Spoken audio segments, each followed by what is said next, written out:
know, I tried to tell you this day would come, didn't I?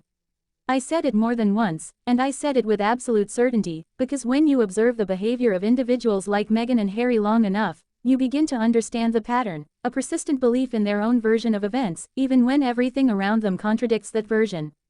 And now, at last, the truth that's been hovering in the background is beginning to spill out publicly here in the United Kingdom, and make no mistake, this isn't the end but merely the start of a long series of revelations that will continue surfacing.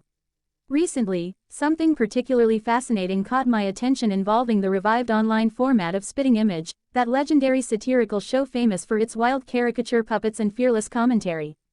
The puppetry remains brilliant, even if the writing could use a slightly sharper edge, but what matters is its cultural bite. And apparently, Meghan Markle is deeply upset by the puppet depiction crafted of her, which is amusing when you consider that a whole roster of global icons, politicians, royals, and celebrities have been parodied by the show for decades. Many took pride in it, some even purchased their puppet, treating it as a badge of recognition. But Meghan, as usual, reacted differently, taking offense rather than embracing the humor. Even more intriguing is that the production company reportedly considered inviting her to voice the puppet herself, which would have demonstrated a rare and surprisingly endearing ability to laugh at herself, but of course, that opportunity was declined, fitting neatly into the pattern we've become familiar with, the desire to control the narrative but the reluctance to engage with satire or anything unpredictable. What adds tremendous weight to this developing story, however, is the resurfacing of details tied to her first husband, Trevor Engelson. Before diving deeper, let me pause for a moment to greet all of you properly. Hello, chums, and thank you for tuning in today, and to every new subscriber joining our growing community, welcome and make yourselves at home. And since we often enjoy drifting into light-hearted tangents together, let me ask you something: where do you stand on sardines these days? Do you still enjoy them? Some people swear by them, praising their protein, affordability, and nostalgic wartime practicality. Back then, along with Spam fritters, they were household staples. These simple foods remind us that uncomplicated times often made for healthier living. But for Meghan Markle, the past, simple or not, is something she'd rather bury, because those simpler days are precisely what keep coming back to challenge the image she has so carefully constructed. And this is where things become genuinely absorbing, because the past always has a way of resurfacing when you've worked so hard to revise it. Her first marriage to the respected film producer Trevor Engelson has become one of the key threads that refuses to stay hidden. Trevor has built a strong, successful life for himself, and what makes him particularly admirable is his dignity and restraint. He could have earned a staggering sum by selling his story. Magazine editors, producers, publishers, everyone would have lined up to secure the exclusive. Yet he never cashed in. Instead, he stayed quiet, respectful, and focused on moving forward. Still, Meghan's increasingly chaotic public narrative has a way of magnetically pulling others back into it, and Trevor has unintentionally been swept into that turbulence simply because of the lingering association. From an excellent source with real insight into their relationship, we know Trevor had sincere relationships with Meghan's family, which made the abrupt end of their marriage particularly painful for him. At the time, the public was fed only fragments of information, pieces shaped by Meghan's preferred image rather than by the full truth. Trevor's silence, respectable as it was, left much unexplained. But slowly, subtly, he has begun sharing small, measured details, tiny pieces of information that offer a more balanced understanding of who Meghan really was before she crafted the royal narrative that now defines her public life.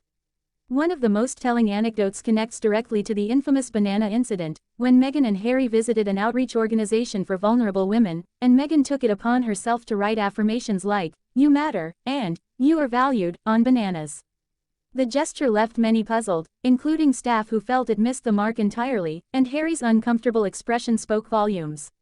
According to a source close to Trevor, this wasn't a spontaneous act of compassion but an old habit Meghan had developed years earlier. She used to leave bananas with handwritten notes for Trevor whenever she traveled for work, a personal quirk she repurposed for public spectacle. Once you understand that, the entire event feels less like heartfelt originality and more like another example of recycling personal gestures for maximum media attention. And it doesn't stop there. Even the black and white photo booth pictures of Meghan and Harry, the images so deliberately crafted to appear intimate and artistic, were not innovative moments of their relationship. They were recreations of something Meghan had first done with Trevor. And even those had been loosely borrowed from the famous John Lennon and Yoko Ono portraits. When you trace the patterns, you start to see a continuous thread of repeated aesthetics, borrowed gestures, and symbolic imagery that Meghan frequently presents as spontaneous and meaningful, but which often have very little originality behind them. These repetitions, once hidden, are now emerging one by one, chipping away at the curated public image she has worked so hard to maintain.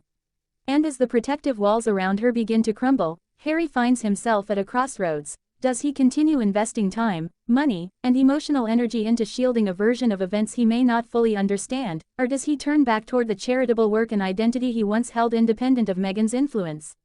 Let's not forget that nearly everyone in Harry's inner circle advised him to slow down, take time, and understand the woman he was marrying, especially when she discouraged him from meeting her own father. That, in itself, should have raised major concerns. Trevor, at least, met Thomas Markle and gained invaluable insight into how to navigate Meghan's personality. But even with that knowledge, the relationship was ultimately unsustainable.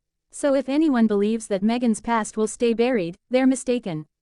She is going to grow increasingly distressed, and yes, perhaps even a little frantic, as she realizes that former relationships, old habits, private behaviors, and long-hidden truths are beginning to surface. And the one person she desperately hoped would remain silent, Trevor Engelson, is gradually allowing fragments of the past to be known. Each small detail paints a clearer picture of who she was long before royalty, long before global branding, long before the carefully crafted narrative. And this story is far from finished.